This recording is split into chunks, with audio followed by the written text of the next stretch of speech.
Ladies and gentlemen, boys and girls, species around the multiverse, welcome to Geek Syndicate. And what are we doing? I'll tell you what we're doing. We are bringing a sass back to geekdom. I am Monts, and with me, as always, is... the professional Sassmeister, Nuge, a.k.a. Barry, a.k.a. Sassmeister. Nice. Liking it. Look at that. I actually approve of something you said in the opening. Yeah, it's not going to last though, is it? No. No. I wanted to say a shout out to my mate Oscar, who pointed out that falcons, you know, the birds, Yeah. they only live their lifespan's like 10, 15 years. Okay. Which means that all the falcons now alive were born by the year 2000. Wow. Which makes them Millennium Falcons.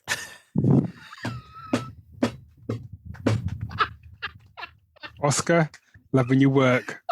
That's quality. It's quality.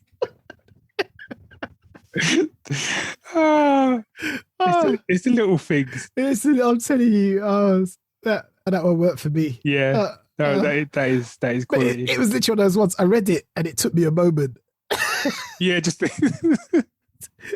and once I got there, I was like, nice. Yeah. I would just want to give a shout out to everyone that has over the past months has donated to our Patreon and has bought us a coffee via Ko-fi. It is much appreciated. I do thank you because it does help to keep the podcast and website afloat. So yeah, many thanks everyone. Thank you. Yeah. Oh, and we should say before we carry on that there's a slight sort of change. So what we're doing now is obviously we're putting out the audio podcast as per usual. As per usual would imply that we actually have a sort of rigid release schedule that we stick to. But yeah. But we decided that we are also going to be doing our YouTube Zoom chats. But the difference is we won't be releasing those as audio. So what we do in the month is what you'll get in a month is you'll have a Zoom video chat thingamabob. Which you can come along and be Also, yeah, you can us afterwards. Yeah, come along to yours, wait to the end and hurl abuse at us for the hour we just did. Yeah. And you'll get this audio podcast. And obviously they will both be free, none of that hiding behind paywall stuff that all them celebs are doing now. Suddenly everyone's discovered podcasting again. Mate, don't even start me. But you know what I mean? We're not about negativity here. So, good luck to you. Yeah. Yes. So I teach these podcasting classes and they keep asking me lots of questions, and some of the questions are a lot to do with the way podcasts are perceived as opposed to how they were perceived and how it all is. And I have to go out of my way to calm myself, and I can feel my OG podcast to get off my low on psyche kicking in, and I've got to sit on it, Dave, let it go. It's just like I'm a big old man. This will cheer you up just because I was just going to put on Twitter to say we were recording, and this popped up. It's a comic cover. It's called Fear Case, and it's by Matt Kind. Yeah. And I just saw the blurb for this, and I'm like, I don't even know how I haven't heard of this, but I'm on this now.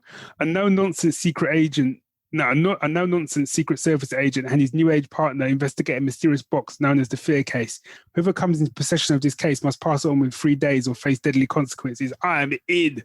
No, 3 days. I like it. I am in. I don't know when it's out. I don't know anything about it other than what I've just said, but I'm in like Flynn. Okay. So, nice. Ready for a bit of news? Yeah. I've got a couple bits. All right. First one.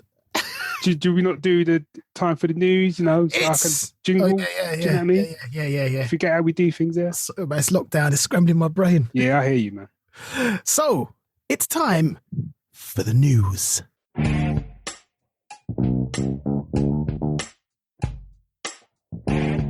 So this one is just like, so DC, I'll be honest, I'm going to be upfront here. I am out of the loop. I am so out of the loop when it comes to DC and Marvel at the moment.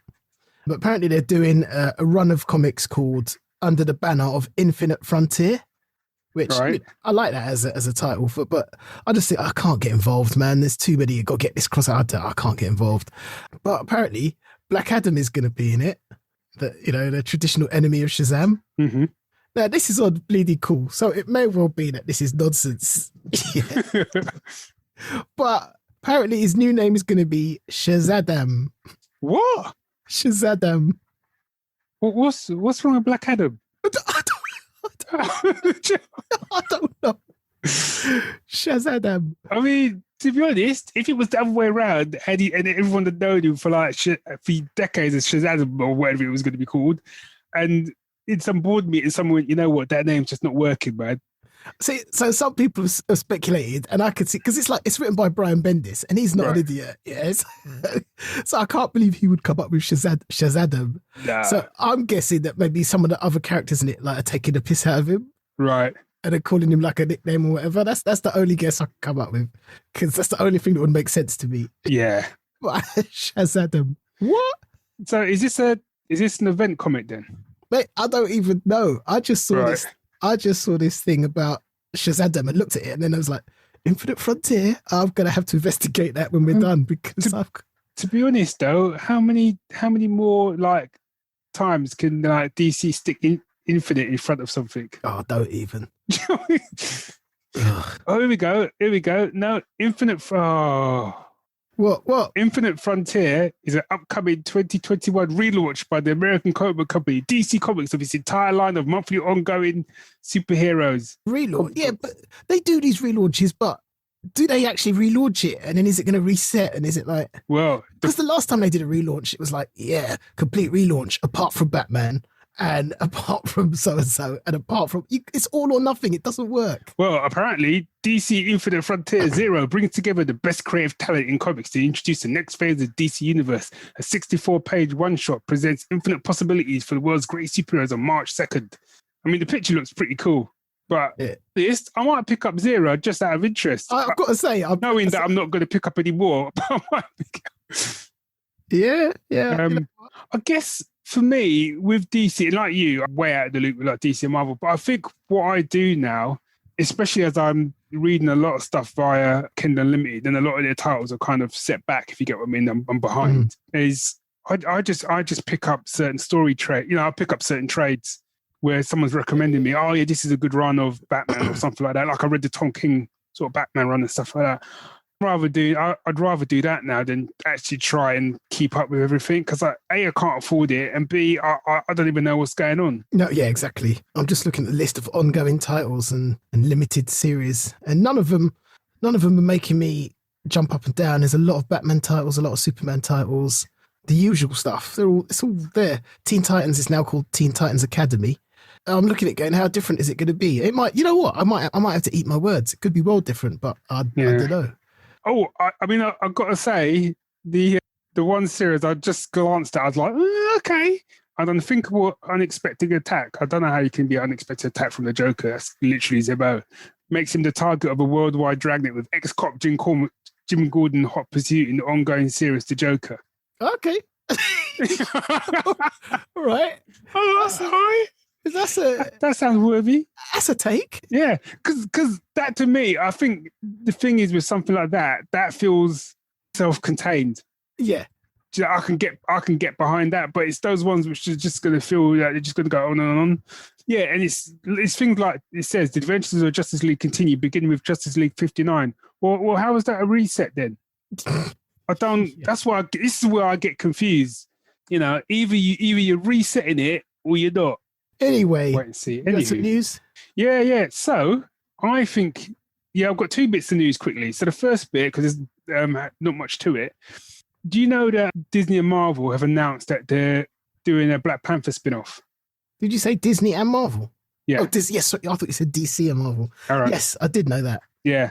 So it's going to be set in the Kingdom of Wakanda, obviously, but it's going to be the guy who directed Black Panther. Yes. Ryan Coogler. It's a TV series, isn't it? It's not a movie. It's no. So it's coming to Disney Plus. I mean, we'll probably talk Disney. I'm sure we'll get into some Disney Plus in the week that was. But yeah, so that's quite interested in that, actually. I think there's a lot of scope for a show like that. Yeah, definitely. So yes, that was my first bit of news. My other bit of news, which I think you know this. I didn't know all the details of this, but so George Clooney's trying to get a Buck Rogers reboot off the ground. Yes. So firstly, I want to say, because they haven't confirmed that he's going to be Buck Rogers, have they? I know I think he's like a producer on it or something. Yeah. Exec produce. But I think he'd work. I see. I'm a bit torn because on one hand, I think he'd be quite a good Buck Rogers, but on the other hand, I think he might be a little bit old, a little bit too old now. Yeah. Especially when the whole premise is a guy who kind of like gets cryogenically frozen and ends up like 200 years later. It just, I kind of feel it should be a little bit younger. Maybe that's just me. No, I agree. So yeah, but did you know it's been written by Brian K. Vaughan? I did not know that. Yeah. Okay. Yeah. So it's got some good talent behind it. Yeah. And it's one of those things where I'm going, there's a lot of things where I'd go, oh, reboot, really? But this one, I'm like, yeah, I could see that. Yeah, but I mean, because let's be honest, I mean, no one's even touched Buck Rogers since Joe Girard, and that was what? Was that 70s or 80s? 80s? Early 80s? So, and don't get me wrong, those shows always have a fond place in my heart, but... So, yeah, there it is, late 70s, early 80s. Yeah, but, you know, a reimagining wouldn't hurt them. No, let's get put it that way. Bitty. Yeah, if it's done, don't need that. Yeah, if it's done well, don't make it gritty, man. I just feel we need a fun Buck Rogers. Don't make it gritty. Yeah, please. But don't make it. I don't think it should be all out comedy at all. It should just be enjoyable. It should be pulp space adventure. It should have a kind of lightness to it. Yeah, you know. And I hope they have some mad futuristic uniforms. I just hope they don't go the way of. And I love BSG, but I don't. Every sci-fi show doesn't need to be the same that tone. It doesn't have to be that tone, you know. Yeah. So so there's that. Apparently, though, it's a bit of contention because there's another studio that supposedly got the rights for it. Oh no! So plot twist. Yeah. So think Legendary are the company behind the George Clooney one, and I think this other company have given them a cease and desist letter. Ouch! And that's come from the Buck Rogers estate. Double ouch! Yeah. Whereas, I don't know. So we'll have to wait and see how it pans out. I mean, I don't know anything about the other one they're trying to do, but in my mind, I'm already hearing George Clooney and Brian K. Vaughan, so I know where my money's leaning at the moment. All over that. Yeah, I mean, all over that. That is it for my news. All right, let's move on. It is time for the week that was.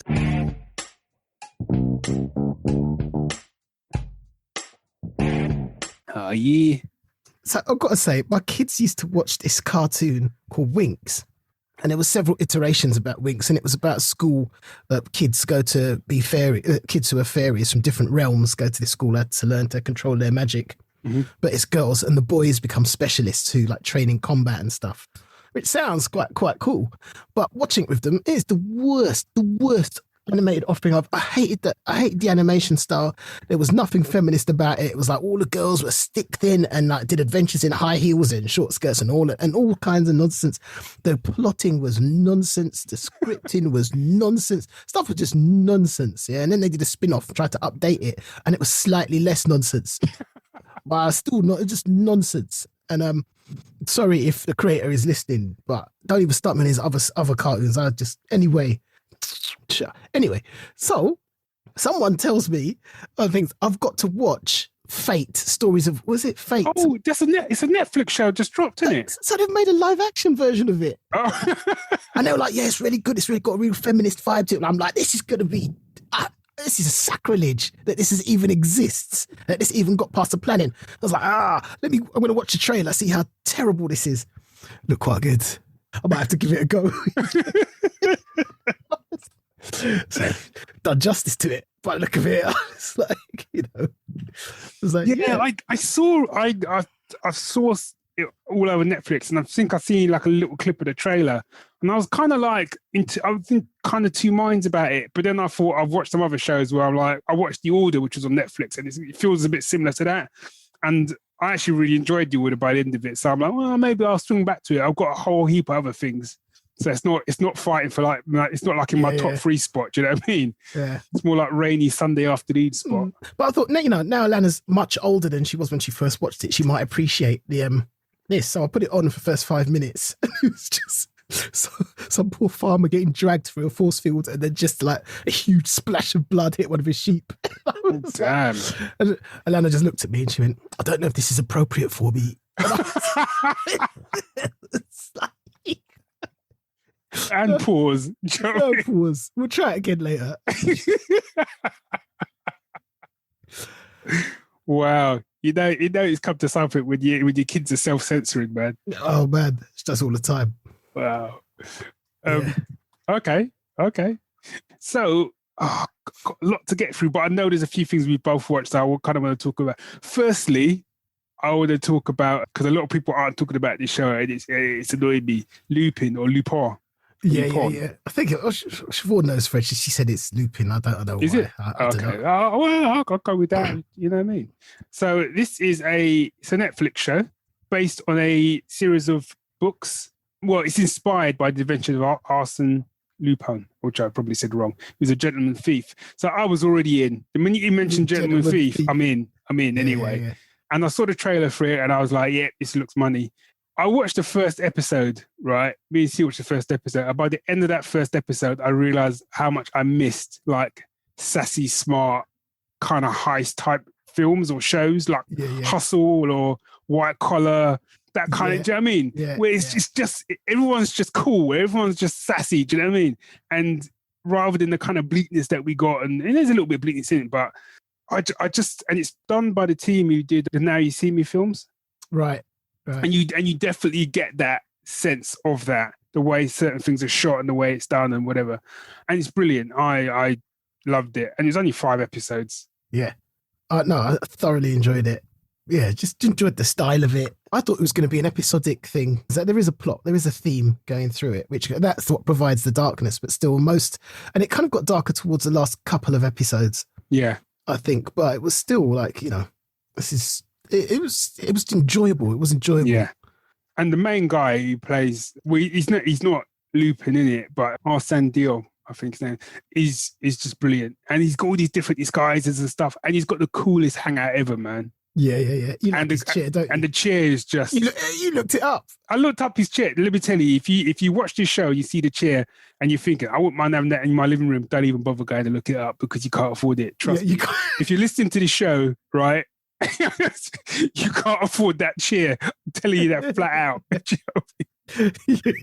If you can afford that chair, then just remember, you can buy a coffee at Ko-fi, or you can sign up to our Patreon page. Yeah, because you got some spare cash around you. Because that chair is pricey. Yeah. So Lupin. It's a French show, as we said. We watched it dubbed because of Sue's kind of eyesight and stuff. Now she sort of struggles a little bit with subtitles and stuff. But so I whenever possible, when Siobhan and I are watching foreign shows, we try to watch it in the original thing and have subtitles. Likewise. So I don't know what it was like. But some voice people I know, professional voice people I know, they said for once it was really good dubbing. Yeah, I thought it was. I've watched a lot of sort of dub shows and stuff. I thought it was. I would like to, if I ever had the time, I'd like to go back and watch it in the sort of language and stuff, because I think he does a lot of the voice. He kind of changes his voice with the character he's doing and stuff like that. And I would have liked to have sort of got that. Plus the dude's signature look is basically my signature look. Yes. So I was watching it thinking, finally, there's some cosplay I can get behind. There you go. I can literally walk into a cosplay, even you come as Lupin. Yeah. Nice. Where did you find the costume? My wardrobe. Nice. Okay, so the other thing that we both watched, and this is a family film, but it's worth talking about. It's called Finding Ohana. Yes. And it's about 2 New York kids who have to go back to look after their grandfather with their mum in Hawaii. And essentially they go treasure hunting. And in my mind, this is nothing short of a tribute to Indiana Jones and Goonies set in Hawaii. Yeah. With a lot of Hawaiian family concepts and so on. Yeah. And the cast, I'm looking, the cast is great. The cast is great because it includes Cyril from Archer, the voice of Cyril. It was him. He's one that was he one of the pirate crew? Yeah. I kept looking at him going, you look like that. No, sorry. Yeah, no, that's Cyril from Archer. Yeah. And the other one of the pirate crew was, do you remember in The Good Place? There were the demons, and he was like the one who was just trying to. He was the worst one. That was kind of the arch enemy of Ted Danson. Yeah. Yeah, he was in it as well. Was he? Was he one of the pirates? Yeah. I didn't. Do you know what? I didn't even check that. I'm gonna have to go back and look at that. Also, you've got Kelly, who is the voice of Lady Shiva for Batman: Soul of the Dragon, which I need to watch. Lady Shiva is a character I love. She's also in Arrow. Yes, yeah, China White. Yeah.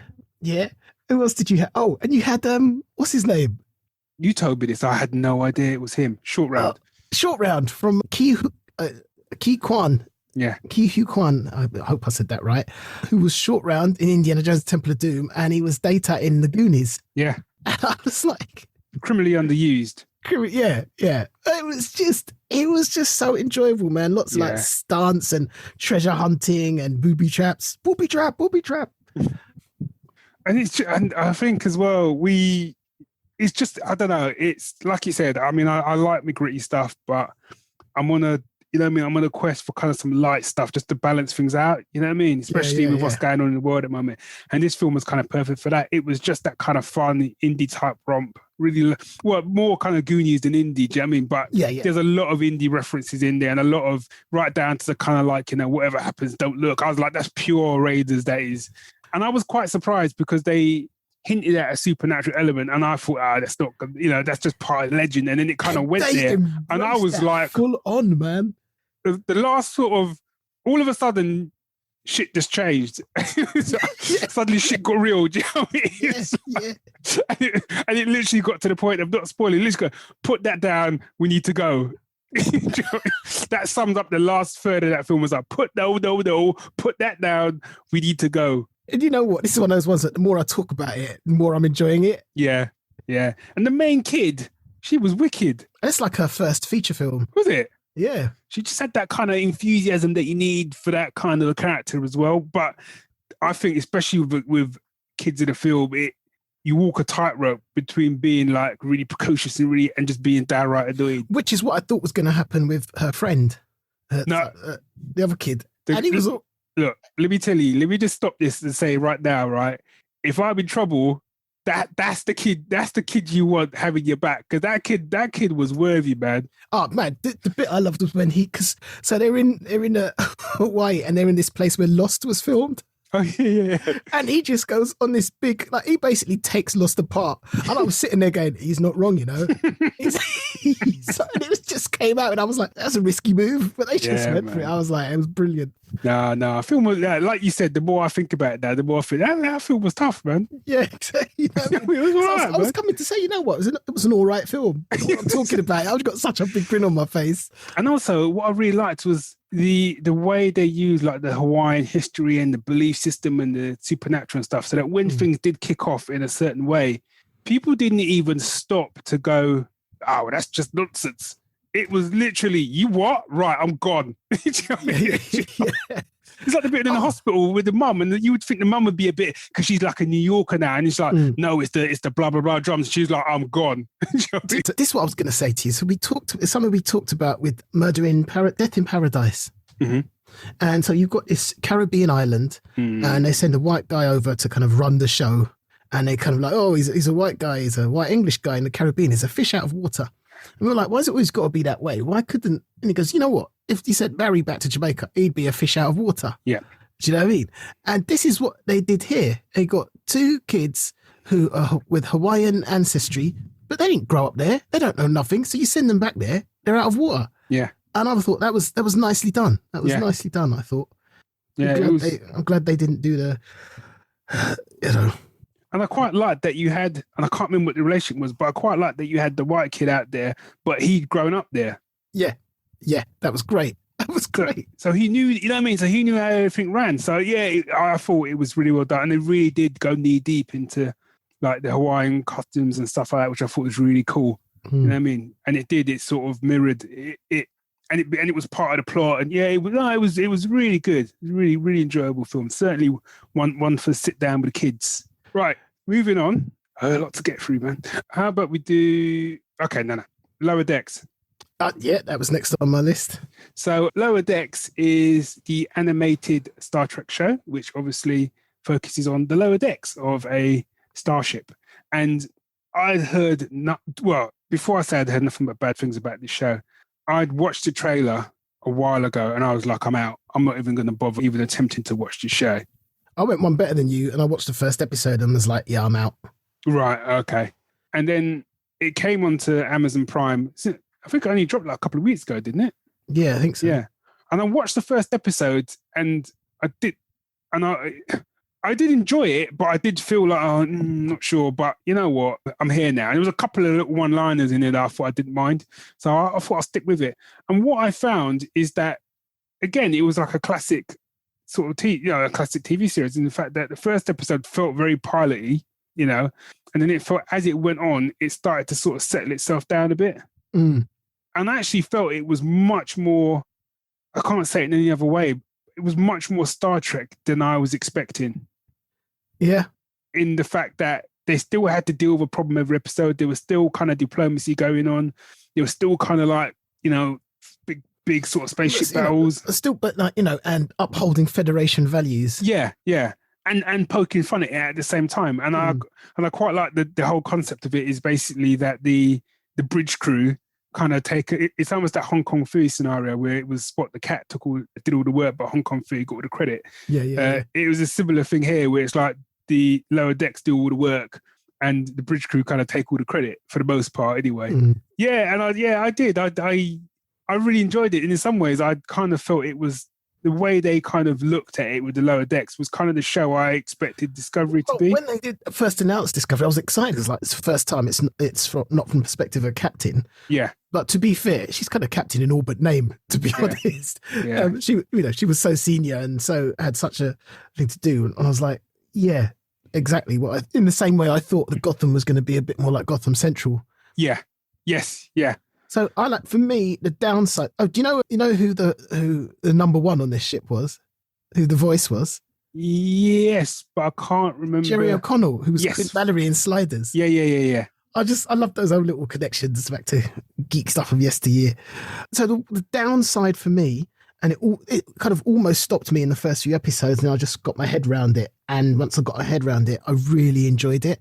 I'm going to talk about the last episode in a moment. Mm-hmm. But for me, it was that, and no offense, transatlantic cousins, but there's a certain way that Americans approach humor and cartoons that is kind of very different to the British way. And it's louder and brasher, and it's got no subtlety, and everyone keeps screaming and talking really fast. And I was just wanted to go bring it down a bit. It's not and some of it was so obvious. Like, so for example, there's a bit where one of the characters is trying to on with a woman, and the main character goes, I wouldn't do that. It's a salt vampire. He goes, you're just jealous. And he walks off with her. And then he goes, salt vampire. Whereas if it was a British cartoon, they would just be like, and she would just shrug and take a sip. Do you know what I mean? So I mean that's a really kind of tenuous example, but for me lately, finding that kind of style very grating, and I'm seeing the difference because we're in lockdown. My kids are watching a lot of cartoons at the moment, a lot of British cartoons and a lot of American cartoons, and the way they're edited, the pitch that they do stuff at, the way they shout, I'm like, the difference is huge, and so I kind of find it quite annoying at the moment, that difference. But I had to got out of my way to get my head around it. And once I did, I really, really enjoyed it. And that last episode was some of the best Star Trek out there. And it had, and there was a cameo in there. That's all I could say. And I proper fist bumped the air. That's all I could say. I can't even say anymore. I just fist bumped the air, and I was like, because I wasn't expecting that at all. And fair play to him. I thought I really enjoyed it. I certainly recommend people give it a go. It still might not be a cup of tea. And we might get an email going, I watched it and it was awful. And I'm like, that's fair enough. Do you know what I mean? It's not gonna be everyone's cup of tea, but I personally got a kick out. Well, what I'm seeing, the impression I'm getting, the general feel is that no one expected it to be good, and more people enjoyed it. The amount of people surprised at how much they enjoyed it is huge. Yeah. On the flip side, well, not really on the flip side, but really quickly, because there's a show I really want to talk about before we round up that I think we've both seen. I finished watching this series of this show, and this was the complete opposite. This is a show I went into expecting to be great and came out the other side and yep, it was great. And that was the latest season of The Expanse. Oh man, I've just started that. I'm half an episode in. Yeah, season 5, yeah. And if I had to sum it up, it would be like the Empire Strikes Back X-Men 2 season. Right. For many reasons, but largely because they kind of do all the characters kind of go off in different directions. And I think one of the things The Expanse does brilliantly, which I think shows like Babylon 5 did really good and whatever, is they've got a lot of characters to juggle. I feel I have some experience in that. And juggling characters is really difficult to know when to switch to a different character, that you haven't left other people out in the dark for too long so that the person watching doesn't suddenly go, well, we're such and such. And it is literally just as you think that, boom, that's where you get the scene. And yeah, it's such a, it's one of the best, it's just some of the best sci-fi that I've seen. I saw someone was saying that they thought season 4 was a bit weak, and even in its weakness, I still enjoyed every episode. Yeah. So yeah, I can understand why people would say that, but I think a lot of that comes from the fact that it was a very ground-based season, if that makes sense. Yeah. But it's still some great character moments, development, all sorts. Whereas this one is much more, we're out there again, you know? Yeah, cracking season. One more season to go. Well, this one isn't finished. I just wanted to mention, but it's the response to it. I just feel like talking about, and it's WandaVision. This is I want to round up on, because this is what I was going to talk about. Okay, so for me, I'm just seeing a lot of responses that remind me of the first season of S.H.I.E.L.D., Agents of S.H.I.E.L.D. Good. That's a really good analogy, actually. It is, because so what happened with Agents of S.H.I.E.L.D. is everyone was like, this is a bit humdrum, this is a bit whatever, it's not what I was expecting, it's not great. And enough people jumped ship. Now, I get it, it wasn't the most dynamic stuff, but I personally enjoyed it right from the beginning. And then I think it kind of swung into tow with when the Triskelion went down in the movies, and that echoed into Agents of S.H.I.E.L.D., and it took off. It hit the stratosphere. And Agents of S.H.I.E.L.D. were talking, isn't it? Yeah. And as far as for me, Agents of S.H.I.E.L.D., it never came down again. Yeah. And so people started WandaVision going, what is this nonsense? What is this nonsense? And they're kind of jumping ship. And I'm like, you hit episode 4, I think. Was it 3 or 4? 4. Episode 4. 4, yeah. And I was like, shit's paying off. Yeah. And to be fair, I loved it anyway. Yeah. And like someone said to me, do you know what? Because we had this with Twin Peaks. This isn't even half as cryptic as Twin Peaks. And everyone's like, I love it. It's amazing how they're doing it. I've got to watch it again and get the clues. I'm like, this isn't half as cryptic as that. Why are you all running out of patience already? See, I think, so for me, we watched the first episode. Or no, did we watch the first 2? Was the first 2 in black and white? Yeah. Yeah. So I watched the first episode with Sue, and she was like, I'm out. And then, but said to me with the proviso, which is what she does, with the proviso of if it gets good, or if it changes up, which is what she thought would happen. She said, then let me know, and then I'll think about, maybe I'll come back and sort of watch it. Because sometimes I'm a little bit like that. Look, man, once you leave, there ain't no coming back in. Once you're gone, you're gone. Door gets shut. Brexit's done. Do you know? Ain't gonna be no more referendum. Once you go, that's it. But so I sort of stuck with it, and I think a lot of the reason why, and we talked about it before, was the fact that if a 50s black and white sitcom ain't your bag, regardless of the fact it's WandaVision, you are gonna struggle because other than a few little points, that was what we were presented with. Which I loved. Yeah, but if it isn't, but like anything, if it isn't your bag, you could, so I could understand that. But I stuck with it off the basis of I want to stick with it, see where this goes. You know what I mean? It's and it's only half an hour, which is the other thing as well. It'd be different if it was like 2 hours. You know what I mean? If it was like an hour show and that's what I was getting, that might be a bit that might be different. But it's a half an hour show, so I'm like, I'm gonna stick with this. And I like the way they were dropping little hints in. And the second episode, I was still a little bit. I don't know, man. Come on. I could, you know what? I could have used another 3 episodes like that. I couldn't. Happily. I couldn't, man. Not the need. So here's the thing. I could have done a whole season like that. I couldn't have done it once. So for me, what it was is some people have compared it to Life on Mars. So that concept worked for me on Life on Mars because I love the fact that effectively what they were doing was what would happen if you took a modern day cop and you stuck him in the Sweeney. Yeah. In the 70s, for people who don't know, Sweeney's was like a 70s cop show, blah, blah, blah. And it was very rough and tumble. Now, because I loved the Sweeney, that just worked for me. I could have, even if you didn't even need to have the fact of the whole point of Life on Mars was like, had he traveled back in time, or was he in a coma, blah, blah. You could have taken all that out, most. I couldn't care less because I loved the format of it. Mm. But if you didn't love the format of that, you would struggle. Do you get what I mean? Yeah. So I think it's a similar thing here. But for me, it was when it got to episode 3. But I think in my mind, it was blatantly going to get to something like episode 3. Yes, yeah. Blatantly. But I think when they got to episode 3, for me, some of the humor dropped better for me. So there's bits I was laughing and whatever. But there was much more, the unease was, and maybe that's what, like you say, maybe it's trickling in. Do you know what I mean? The unease seemed more prevalent.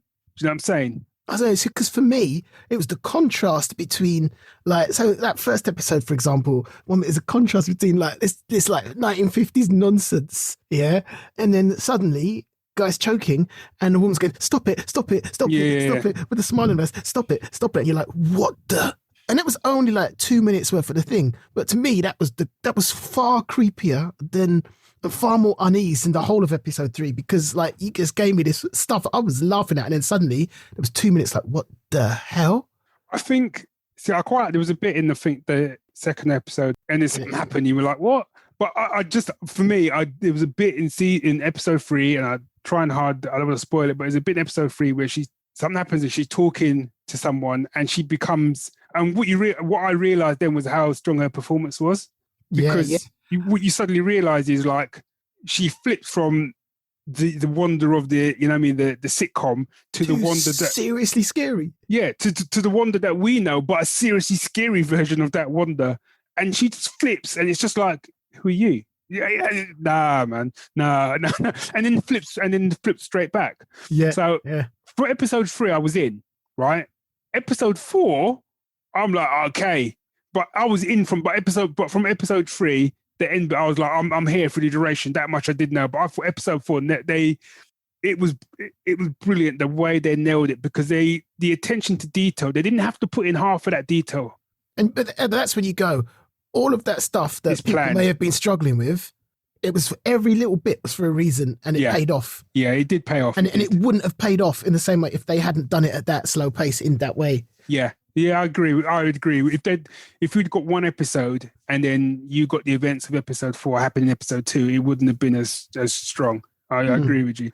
I'm interested to see what we now get with episode 5. I think they're gonna go back completely back in. No, because I think they're gonna go back in and have another, like, at least one more episode of sitcom. But I think it's going to be a lot more unease than the previous ones. You see what I mean? Yeah. And there was one little scene I think it was towards the end of episode 4, because there was a bit of a glitch in episode 3, so you didn't see what happened, and they showed you what happened. The other thing I thought was good was, so I've never seen Spider-Man Far From Home. Okay. And as a result of watching WandaVision, I decided that it was time to watch it, because it was because Spider-Man dealt with this in a completely different way than WandaVision did, which was the returnees from the blip. Yes. Oh, God, yeah. And that coming back together, and the memories and the disorientation and the confusion. I'm like, wow. Yeah. I mean, that was tough watching, man. And I think this is the first thing that Marvel is sticking out to sort of go, this is us now. We're now hitting the TV. I mean, yes, we had Agents of S.H.I.E.L.D., but this is them, with MCU and with money, with a budget, kind of hitting it to sort of go, right, we're here and we're doing this. Yeah. We're not messing around. We're not messing about. There's no debate as to whether it's canon or not. Exactly. And I can't say much. I'm excited now, because I'm kind of like, say what you want about the first 2 episodes, and we've talked about it and stuff, but they're trying to do something original. They're not just giving you the same old people on wires flying around, throwing shit at each other. And I am grateful for that. Which makes me excited to see how this is going to wrap up, and then makes me excited to see how they tackle all the other things they got coming. Mm. It just feels like we're going to get different genres almost they're going to be doing it with. Yeah. It's time. I feel like, we've established our credentials. Now we can play. Yeah. Applause. I'm loving WandaVision. I'm loving it. How many episodes is it? 9 episodes. Oh, okay. Oh, so the FBI agent, Jimmy Woo, I think it is. Yeah. So, he was in Ant-Man, wasn't he? Yeah. But also he was he's part of a team I think they're called Agents of Atlas. What? Yeah, he's a comic character. Agents of Atlas? Yeah, I remember reading. They did like a reboot comic of it. I remember reading it. I'm just gonna look up just to make sure I am right. So he's been around since 1956. He's been around for time. Yeah. What? Yeah. Jimmy Woo. I think it's the same dude. Oh, let me just. Yeah, it is. I'm looking at it now. Nice. Yeah, returning character. Yeah. Someone said, what's the name of the book? The woman in it who was in Thor, the physicist that was in Thor, who's also in WandaVision. I've forgotten her name. But someone said the spin-off they would watch is the two of them just investigating strange cases from the Marvel universe. I know, man. I'd be down for that. I know. Down for that. That is a spin-off. And I don't, if you haven't got around to it, man, you should pick up Agents of Atlas. It's quite good, man. It's a little bit like League of Extraordinary Gentlemen type deal. Okay. Seriously, to this moment, I've never heard of it before. Yeah. I'm having a look. Hoping it's on Kindle for free or whatever. But yeah, I'll check that out. No, so here it is. Cool. No, it's not free. Shocker. There's lots of them. I wouldn't know where to start. I said there was a new one that I'd read, but in the original team you had Nomura, she's from basically she's the cousin of Namor. It's the Submariner. Oh yeah. Venus, Marvel Boy, the Gorilla Man, M11, the Human Robot, and Jimmy Woo. And it was this kind of like they were kind of this kind of pulp adventurer kind of team. There's one called Agents of Atlas. There's a premiere hardcover by Jeff Parker from nice. That hardcover came out in 2007. So that must be the one you're talking about. Yeah. The blurb goes: the spy, the spaceman, the goddess, the robot, the gorilla. During the late night. I'm telling you, man. I'll have to go back and pick it up because it was badass, man. I am in. That's how you sold me a comic, man. Yeah, I know. Yeah, the US government allowed FBI Special Agent Jimmy Woo to forge a team of unlikely heroes. Together, they stormed the fortress of criminal mastermind to rescue President Eisenhower, but the group disbanded soon after. Now, almost 50 years later, an unauthorized sealed mission goes down in flames, and from the ashes falls from the golden age of Marvel. Yeah, man. It was good, man. It was good, man. Yeah. Oh, yeah. Okay. Right. Do you want to round us up, buddy? All right, people. What we're into, what we're not into, what we like, what's got us feeling a bit, whatever it is. Why don't you get in touch? Tell us how you feel. You know how to do it. It's, what is it? The Geeks at geeksyndicate.co.uk. Check out the website, geeksyndicate.co.uk. Check us out on Facebook, on, what else are we on? Instagram, Twitter. All of that. Let us know how you feel. And don't forget to check out our YouTube channel to see our next episode. Yes. So hopefully on our YouTube channel will be coming probably next week sometime. It will be Dave and I looking at the American pilot season for 2021, even though some of those shows have been kind of come over from 2020. Yeah. Brilliant. All right then. So till next time, Geek Syndicate, we out.